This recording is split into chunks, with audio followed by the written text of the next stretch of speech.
Obrigado, Deus, mais uma vez por esta manhã. Obrigado, Pai, por cada um que o Senhor trouxe aqui, que o Senhor permitiu estar aqui nesse momento, para podermos adorar, ó Deus, ao Teu santo nome em espírito e em verdade, Jesus.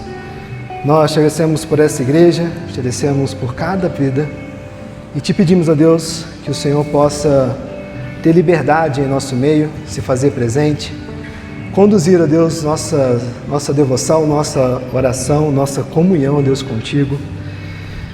Que o Senhor, ó Deus, nos ajude a todo tempo, ó Pai, a dependermos desse Senhor.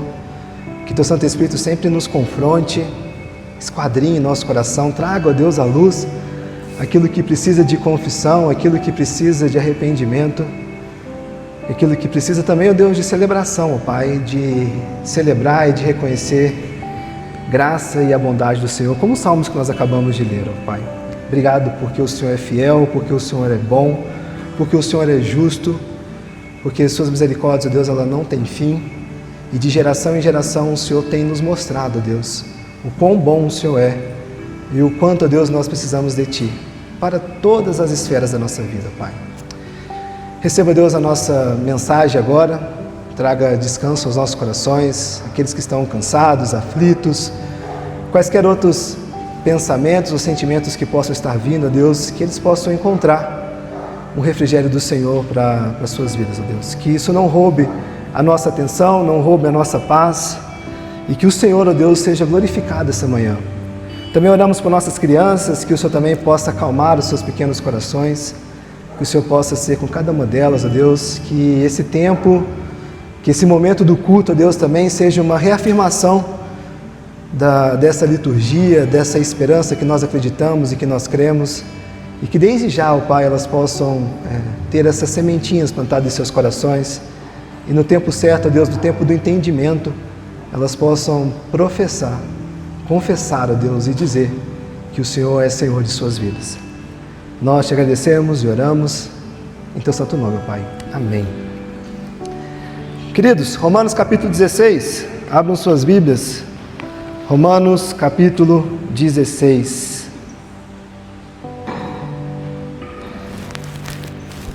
Depois de um longo ano em Romanos, nós chegamos na nossa última mensagem em Romanos.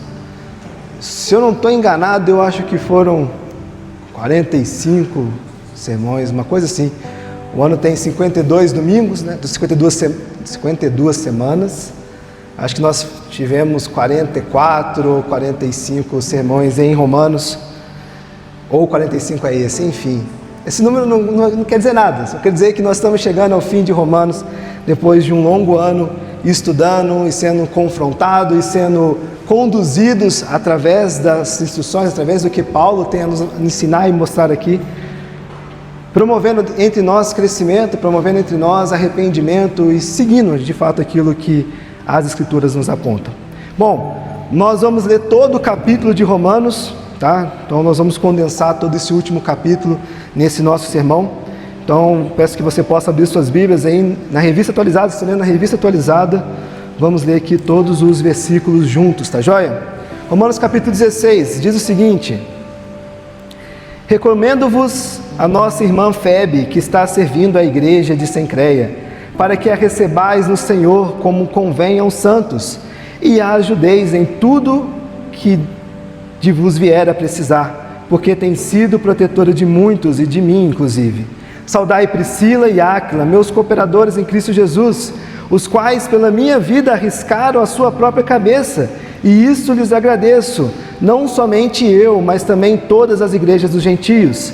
Saudai igualmente a igreja que se reúne na casa deles.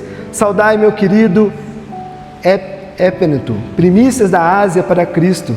Saudai Maria, que muito trabalhou por vós. Saudai Andrônico e Junias, meus parentes e companheiros de prisão, aos quais são notáveis entre os apóstolos e estavam em Cristo antes de mim.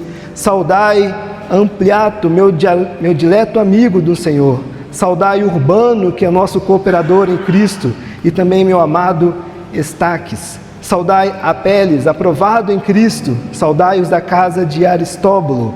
Saudai meu parente Herodião. Saudai os da casa de Narciso, que estão no Senhor. Saudai Trifena e Trifosa, os quais trabalhavam no Senhor. Saudai a estimada Pérside, que também muito trabalhou no Senhor. Saudai Rufo, eleito no Senhor, igualmente a sua mãe, que também tem sido mãe para mim. Saudai Assíncrito, são nomes difíceis, Flegonete, Hermes, Patrobas, Hermas e os irmãos que se reúnem com eles. Saudai Filógo, Júlia, Nereu e sua irmã, Olímpias e todos os santos que se reúnem com eles. Saudai-vos uns aos outros com o ósculo santo. Todas as igrejas de Cristo vos saúdam. Rogai-vos, irmãos, que noteis bem aqueles que provocam divisões e escândalo em desacordo com a doutrina que aprendestes.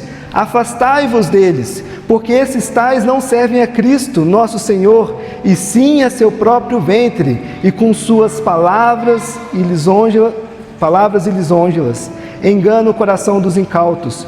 Pois a vossa obediência é conhecida por todos, por isso me alegro a vosso respeito, e quero que sejais sábios para o bem e simples para o mal. E o Deus da paz em breve esmagará debaixo dos vossos pés a Satanás. A graça do nosso Senhor Jesus seja convosco. Saudai-vos Timóteo, meu cooperador, e Lúcio, Jason e Sosiprato, meus parentes. Eu, Tércio, que escrevi essa epístola, vos saúdo no Senhor. Saudai-vos Gaio, meu hospedeiro, e de toda a igreja. Saudai-vos Erasto, tesoureiro da cidade, o irmão 4. A graça do nosso Senhor Jesus Cristo seja com todos vós. Amém.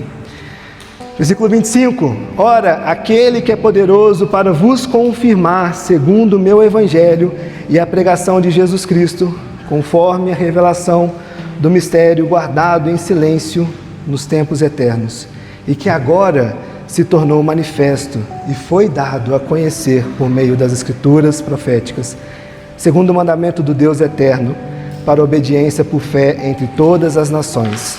Ao Deus único e sábio, seja dada a glória por meio de Jesus, pelos séculos dos séculos. Amém. Ufa! Quantos nomes, não? Nomes estranhos. Olha, eu conheço o nome Urbano. Conheço uma pessoa que chama Urbano, lá em Barbacena. Chama Urbano. A mãe desse era crente, viu? Enfim, não é isso que eu quero dizer. Queridos, crianças, para vocês essa mensagem aqui, ó, vocês receberam aí um desenho bem legal, não foi? Tem aí uma mão, um caderno, um livro, alguém escrevendo uma história, não é? Sabe o que eu quero falar para vocês? A história sobre o livro que só o autor podia terminar. Sabe que história que é essa? Acho que vocês devem saber. Havia um grande autor que ele estava escrevendo uma história muito, mas muito interessante. E ele começou lá no primeiro capítulo falando como todas as coisas foram construídas. Depois, no segundo capítulo, ele falou, olha, como aconteceu algo naquela cidade, naquelas pessoas, e algo de ruim aconteceu. E depois, em outros capítulos, ele foi falando que ele iria corrigir o mal que estava acontecendo. Acho que vocês sabem que história que eu estou dizendo. E esse autor, ele falou que ele ainda ia terminar de contar sobre essa história. Só que durante esse caminho, sabe o que ele fez? Ele deixou pessoas reais. Quem são? Eu, vocês, a humanidade, participando dessa história. Só que somente um autor podia terminar essa história. Somente uma pessoa poderia, no fim, fechar esse livro e dizer com um grande amém. E esse autor, ele está terminando essa história. Sabe por que eu estou dizendo isso para vocês, crianças? Porque o que nós acabamos de ler aqui em Romanos e tudo que nós pregamos ao longo do ano, para vocês também, adultos, é sobre essa história de um autor que ainda não terminou. Paulo, ele vai falar aqui no final, no versículo 27, ao Deus único e sábio, seja dada a glória por meio de Jesus Cristo pelos séculos dos séculos. Sabe o que Paulo está dizendo? Que a glória, ela é somente de Deus.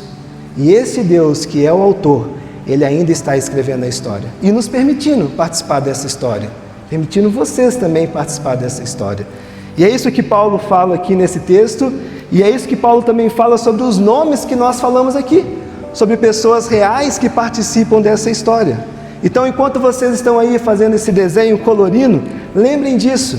de que o autor do livro ainda está escrevendo e nos permitindo poder participar dessa história. O Deus que começa, Ele também termina aquilo que Ele começou. Bom, para os adultos não menos interessante do que isso, Romanos capítulo 16, queridos, ele nos abre uma primeira vista lendo, esse texto. Não sei o que vocês sentiram lendo essa quantidade de nomes aqui. Parece que Paulo está fechando a sua carta apenas com nomes: Saúdo, fulano de tal, Beltrano, sei lá o quem. Ele começa a citar uma renca de gente aqui.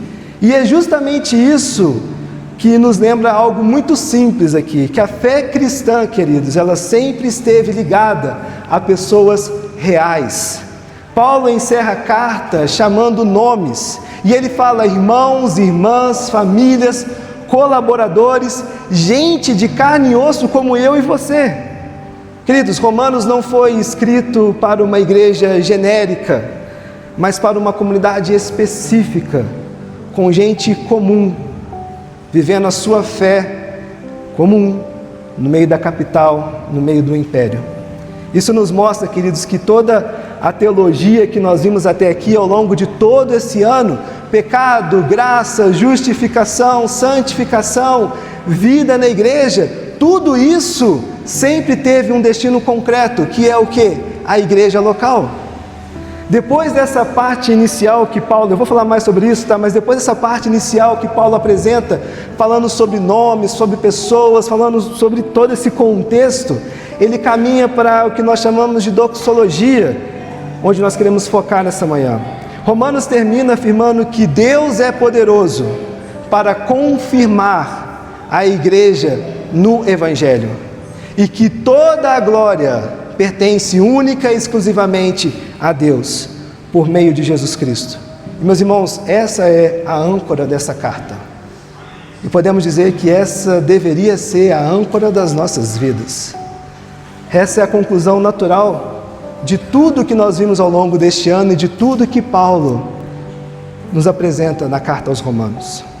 Bom, Romanos 16 abre com nomes, e são muitos nomes. E vejam bem, isso não é um detalhe secundário que Paulo apresenta aqui. Paulo está escrevendo, como nós dissemos, a uma igreja real. Não é uma ideia de igreja, não é um conceito de igreja, não é um público-alvo genérico que Paulo está escrevendo aqui. Não, ele está escrevendo para uma igreja real, para gente, para uma comunidade onde existe vida acontecendo. É para esse público que Paulo está escrevendo. Nós não vamos aqui expor todos esses nomes, nós teríamos que ter aqui várias outras mensagens para poder falar sobre cada um destes nomes e o que eles fizeram e como eles ajudaram Paulo. Esse não é o propósito, inclusive nem é o propósito da própria carta aqui aprofundar sobre cada um desses nomes. Mas vale a pena, queridos, observar por que esses nomes aparecem justamente no final de Romanos. E aqui eu tenho 3 razões para isso. A primeira é que a fé cristã, ela sempre teve um rosto. Deus não formou um sistema de crenças abstratas. Pelo contrário, Deus formou um povo, para que esse povo com rosto, gente como eu e você, pudesse adorar a Ele. O Evangelho também, ele entrou em Roma através de pessoas comuns. Vejam bem, não eram celebridades que levaram o Evangelho até Roma, não eram grandes apóstolos, pelo contrário, nenhum apóstolo foi até Roma, não eram grandes teólogos que levaram o Evangelho até Roma, foram pessoas comuns que ouviram sobre essa mensagem de Jerusalém, que ouviram sobre Jesus e que voltaram para Roma, e ali eles fundaram uma igreja. Pessoas comuns iniciando um ministério, iniciando uma igreja. O Evangelho, ele entra através dessas pessoas, queridos, que estão vivendo a sua fé no dia a dia. E terceiro, a teologia de Romanos, ela só faz sentido dentro da igreja. Tudo o que nós vimos até aqui, justificação, santificação, vida nova, serviço, comunhão, toda a ortodoxia e depois a ortopraxia de Romanos, tudo isso só faz sentido se for vivido em comunidade. É completamente impossível dizer que somos cristãos e que vivemos a verdade de Romanos numa igreja só entre eu e Deus. Isso não é igreja. É completamente impossível colocar em prática tudo que Paulo vem falando de 1 até o 11 e depois a prática do 11 em diante se não for vivido em comunidade, em igreja. Ou seja, a teologia que Paulo nos apresenta, ela desemboca, ela cai, ela recai sobre gente concreta, sobre eu e você, sobre esses irmãos em Romanos. E Paulo cita aqui, queridos, algumas pessoas com elogios bem específicos. Eles eram trabalhadores, cooperadores, servidores, pessoas que ajudaram para que o Evangelho chegasse, alcançasse, avançasse, para que a mensagem fosse difundida. Pessoas que suportaram Paulo, inclusive, várias vezes. Ele cita aqui Áquila e Priscila, você vai lembrar lá em Atos também, que são nomes que aparecem lá. Pessoas que foram cooperadores de Paulo, pessoas que propagaram o Evangelho e suportaram Paulo. E essas eram pessoas comuns, que estavam ali para sustentar a obra. Pessoas comuns como eu e você também, que estamos aqui para sustentar a igreja, a obra, o ministério. Romanos 16, do 1 ao 16, e depois também Paulo vai estender essa lista, no versículo 21 em diante, né? Todos esses nomes, ele está mostrando que a realidade de uma igreja viva, imperfeita e real, de pessoas comuns, que deram sua vida pela igreja, que viveram a sua vida por essa mensagem, por esse Evangelho. Do mesmo jeito, queridos, que é a nossa igreja também. Pessoas vivas, imperfeitas e pessoas reais. E isso nos prepara para o próximo passo aqui dentro desse texto.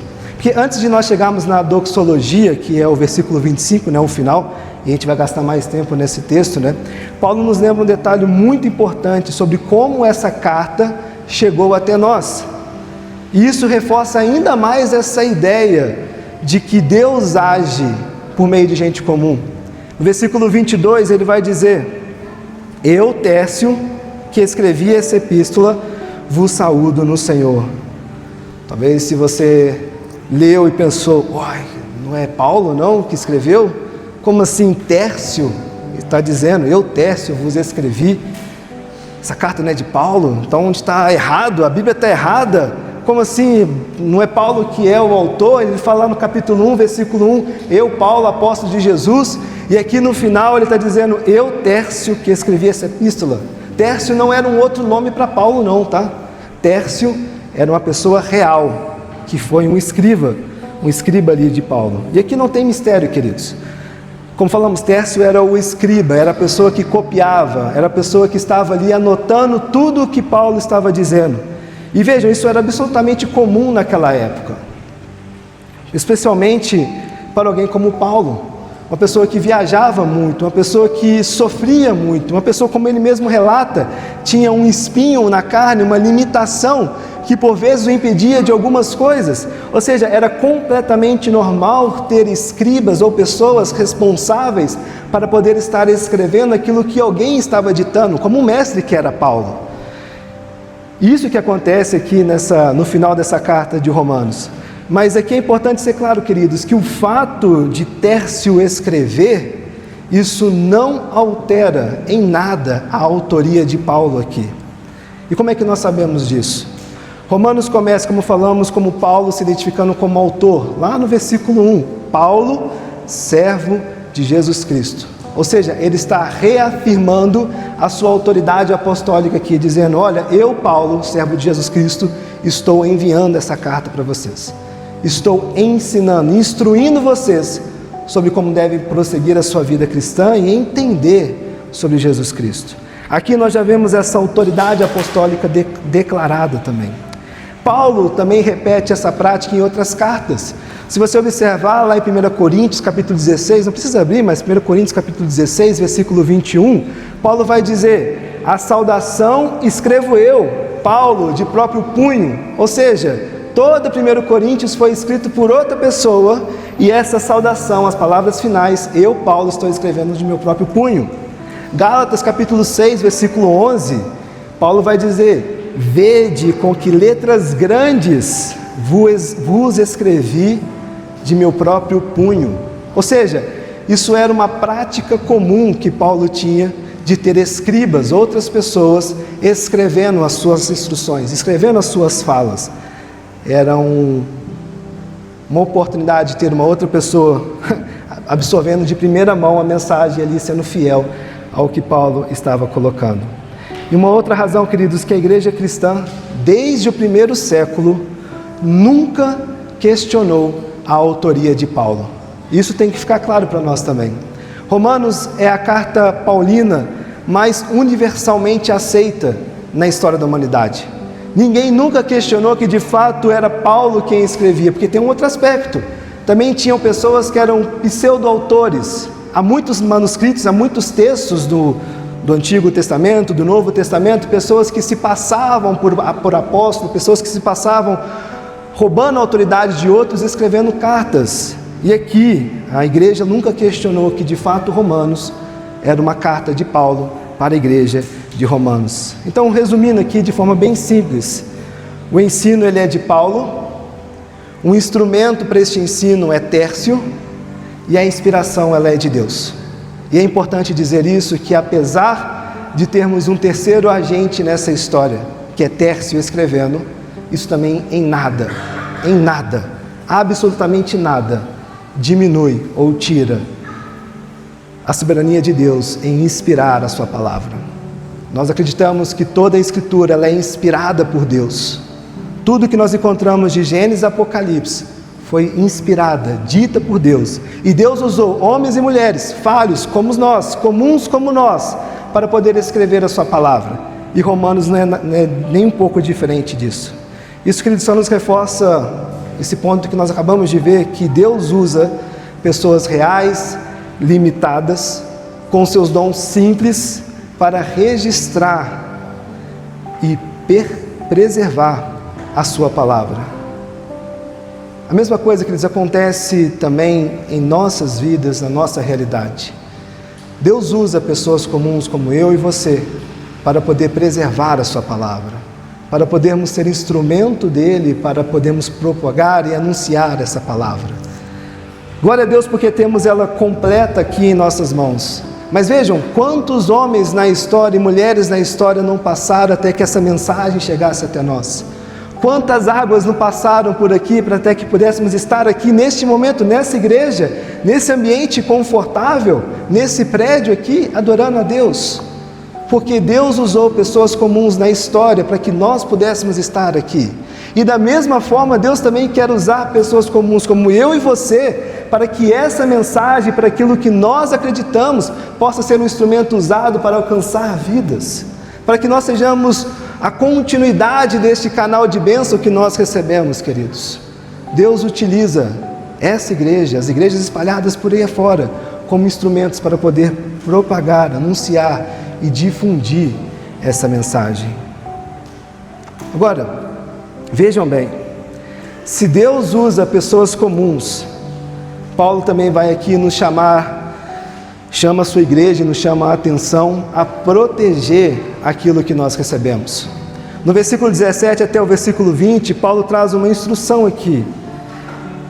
Veja bem, porque depois dessa lista de nomes que ele apresenta, parece que Paulo muda o tom, né? Ele vem falando assim, ó, sobre saudação, saúdo, reconheço e tal, e de repente no versículo 20 ele vai dizer 17, rogo-vos, irmãos, que noteis os que promovem dissensões e escândalos, afastai-vos deles. Aqui é simples e direto o que Paulo está dizendo. A verdade do Evangelho, ela é preciosa demais para ficar exposta a qualquer vento, a qualquer coisa que acontece ao seu redor. E Paulo sabe que uma igreja composta por gente comum, como Roma, e como a nossa também, vulnerável, gente boa, trabalhadoras, gente de fé, mas ainda assim é gente susceptível a enganos, a falsos ensinos. E é justamente por isso que Paulo está dizendo, olha, cuidado com aqueles que têm se levantado em vosso meio para poder anunciar, pregar e apresentar uma outra mensagem que não é a do Evangelho.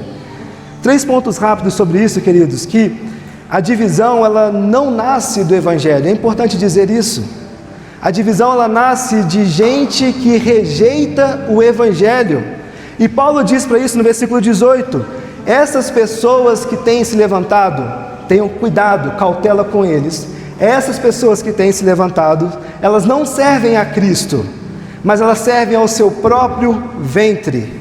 A motivação delas é o ego. Sempre foi e sempre será o ego, queridos. E vejam, isso não era apenas um mal ou um cenário de Romanos. Isso também é algo que acontece hoje. Para um pouco e olha ao redor. Quantos falsos ensinos nós não vemos espalhados aí afora? Quantas igrejas nós não vemos espalhadas aí afora?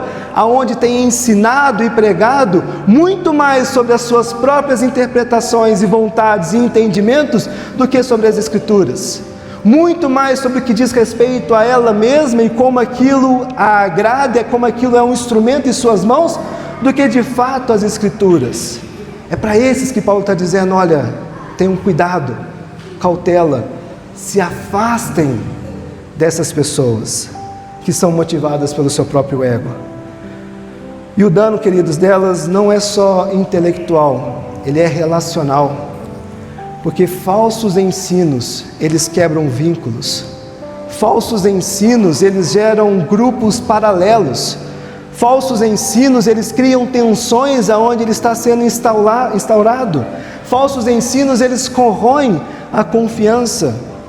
Nós passamos recente, não tão recente, mas no passado, por situações como essa aqui nessa igreja, aonde por causa de motivação do ego e por entendimentos que não eram bíblicos, mas motivados por suas próprias vontades, aconteceu divisões. Isso bem atrás, há uns 10 anos atrás, motivados por coisas que não são bíblicas, queridos. E Paulo está dizendo, se afastem disso, se afastem dessas pessoas. E uma terceira razão, queridos, que a esperança ela não é ingênua, e Paulo vai falar sobre isso, ela é firme. Ele termina dizendo no versículo 20, o Deus da paz esmagará Satanás debaixo dos vossos pés. E isso é uma frase forte, queridos, mas ela tem um significado claro aqui. A guerra ela é real. A guerra contra a igreja do Senhor, ela é real, inclusive. Mas Deus, Ele é maior. O ataque, ele é real. E, inclusive, o ataque contra a igreja, ela é real. Mas a vitória não é nossa, a vitória é de Deus. E essa é a lógica desse trecho, queridos. Reconheça os perigos que estão ao seu redor. Reconheça a vulnerabilidade pela qual vocês podem estar passando e são susceptíveis.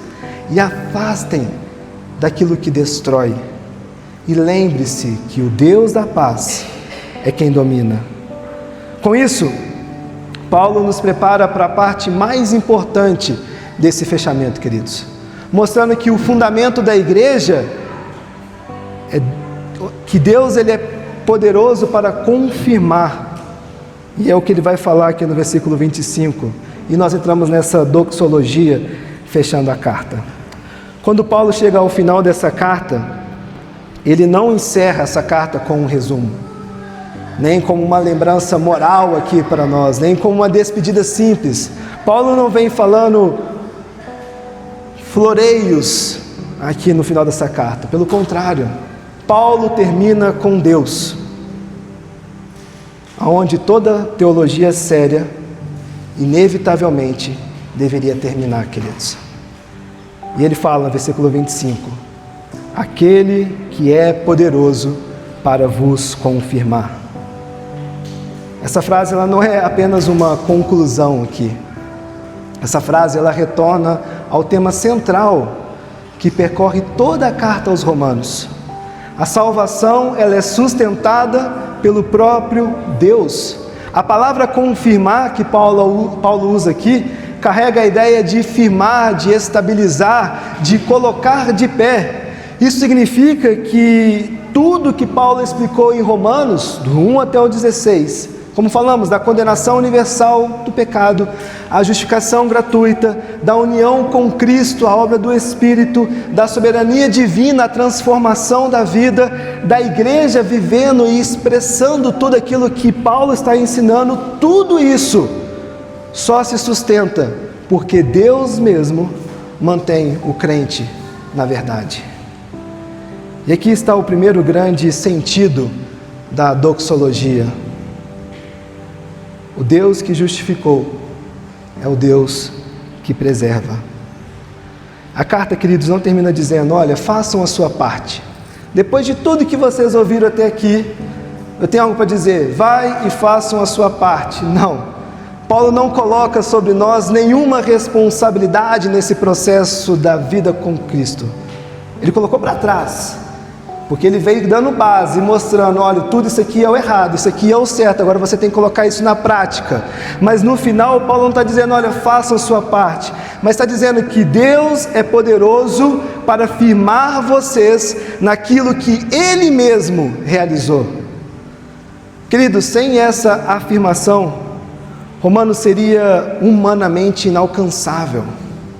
Porque parem e vejam, voltem sua memória lá para trás, para tudo que falamos, para todos os conceitos que Paulo apresenta, para a forma como Paulo nos coloca frente ao altar de Cristo, pela forma como Paulo quebra as nossas vestes e nos coloca nus frente ao Senhor. Seria inevitavelmente impossível nós conseguirmos de alguma forma cumprir tudo que Paulo está falando aqui.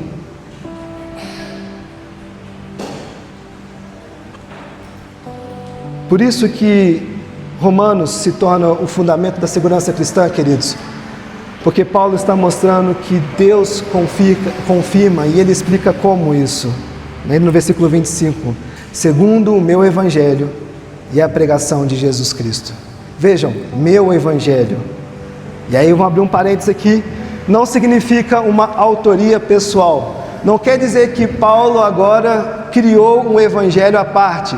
Poxa vida, não é Paulo que escreveu, é Tércio, agora Paulo fala meu evangelho. Esse final está meio estranho.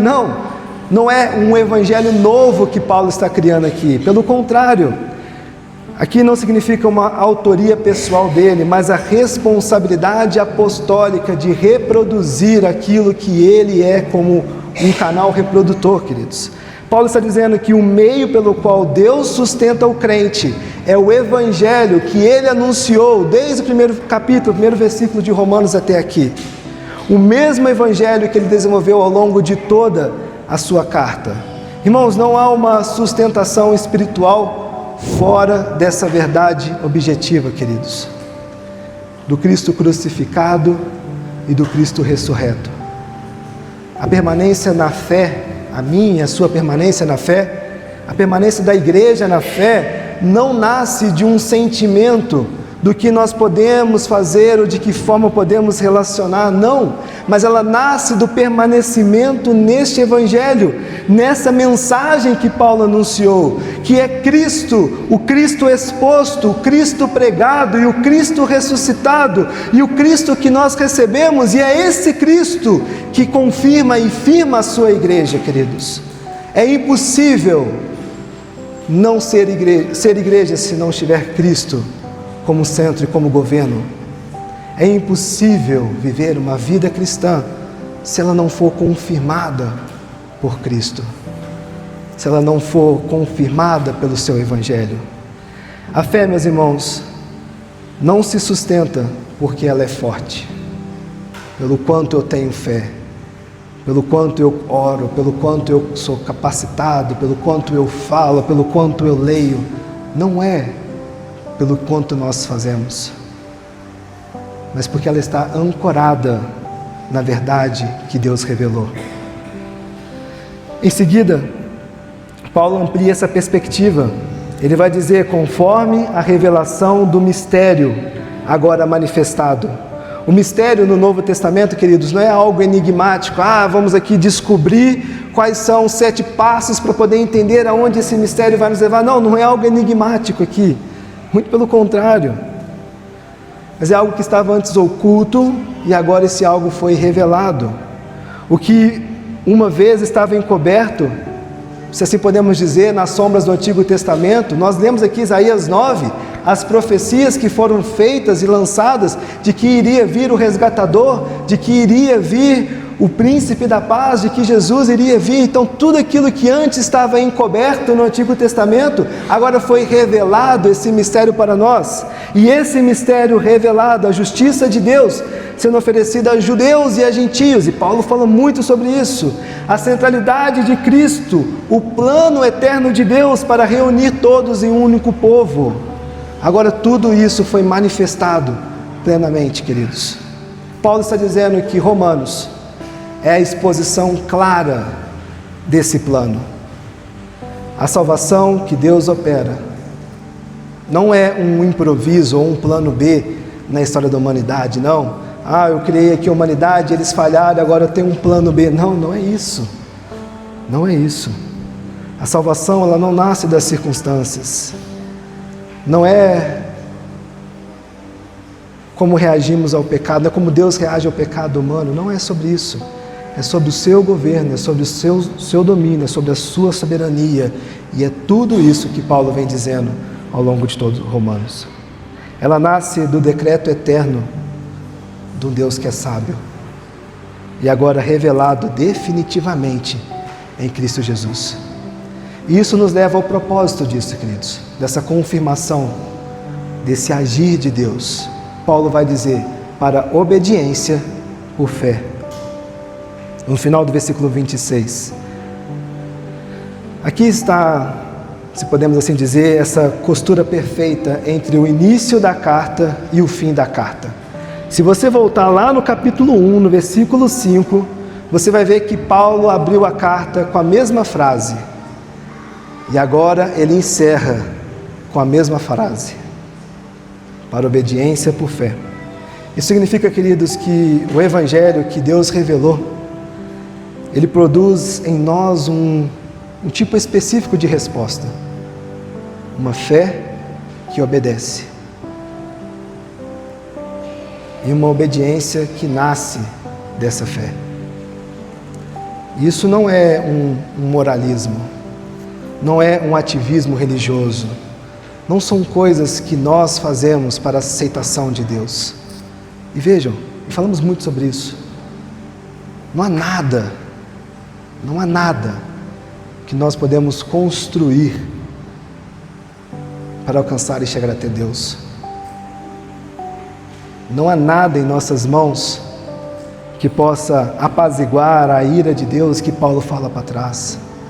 Não há nada que possa trazer sobre nós justificação, redenção, se não for o próprio Deus.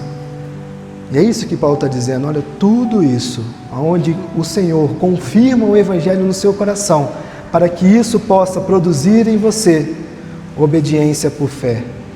E essa fé, ela obedece. E essa obediência, ela nasce da fé que o próprio Deus coloca em cada um de nós. Quer dizer, a transformação que brota de quem foi unido a Cristo. A obediência aqui, ela não é a causa da nossa salvação, mas ela é um fruto inevitável do novo nascimento. A partir do momento que eu sou regenerado, justificado, novo, feito novo em Cristo, a fé, ela se torna um fruto na minha vida. E esse fruto começa a gerar tudo aquilo que Paulo vinha falando para os versículos, nos capítulos atrás. E então, Paulo finaliza isso com o destino dessa obra, desse agir, desse confirmar de Deus, no versículo 27. Ao Deus único e sábio, seja dada a glória por meio de Jesus Cristo para sempre. Queridos, se Deus é o autor, Cristo é o meio, o Evangelho ele é um instrumento, e essa fé que Paulo fala, ela é o fruto. Então, a glória não pode terminar em outro lugar, a não ser no próprio Deus. A doxologia é palavras de louvor, de adoração. A doxologia que Paulo fecha Romanos é o fechamento mais natural que poderia existir para essa carta, queridos. Porque Romanos inteiro apontou para Deus. Versículo após versículo, Paulo apontava para Cristo. Versículo após versículo, Paulo apontava para o Cúrios, para o governo soberano do Senhor. Versículo após versículo, Paulo apontava para o quão falho e pecador nós somos e o quanto nós precisamos da graça de Deus em nossas vidas. E nada mais certo do que voltar e terminar essa carta, essa palavra de louvor e adoração, do que somente a Jesus Cristo. Como nós falamos, a salvação ela não começa no homem, ela não começa em você, não começa em mim. Ela não é sustentada pelo que nós fazemos, pelo que você faz, pelas obras que você faz. E ela não termina em você.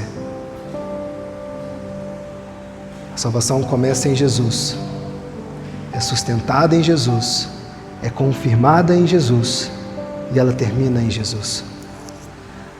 Ela é obra de Deus, queridos, realizada em Cristo, aplicada em nós pelo Espírito Santo, recebida pela fé que Paulo fala, e é que, no final, devolvida em glória a Deus.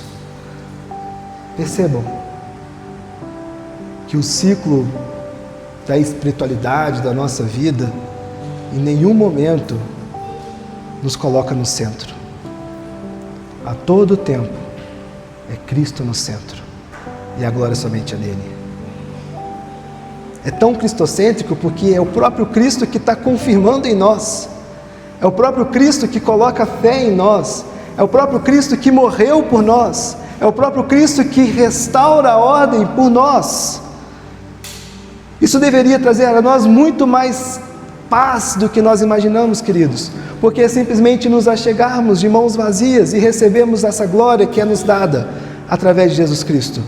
Isso torna a vida cristã muito mais leve, porque vejam bem, se não tem nada que eu possa oferecer para Ele, por qual razão continuar tentando, pelos meus próprios esforços, algo para agradar a Deus, quando na verdade eu deveria simplesmente descansar o meu coração e reconhecer esse governo dele em minha vida. Mas veja bem, isso em momento nenhum deveria ser uma liberdade para que pudéssemos viver uma vida leviana.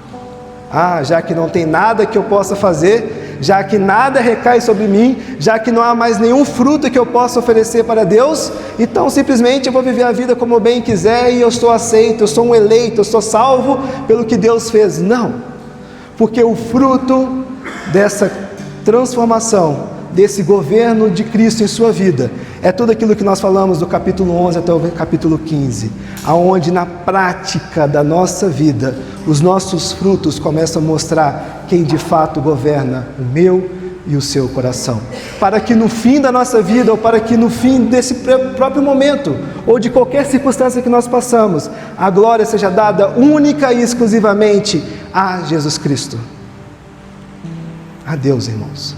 E é isso que Paulo está nos chamando a refletir sobre esse fechamento dessa carta.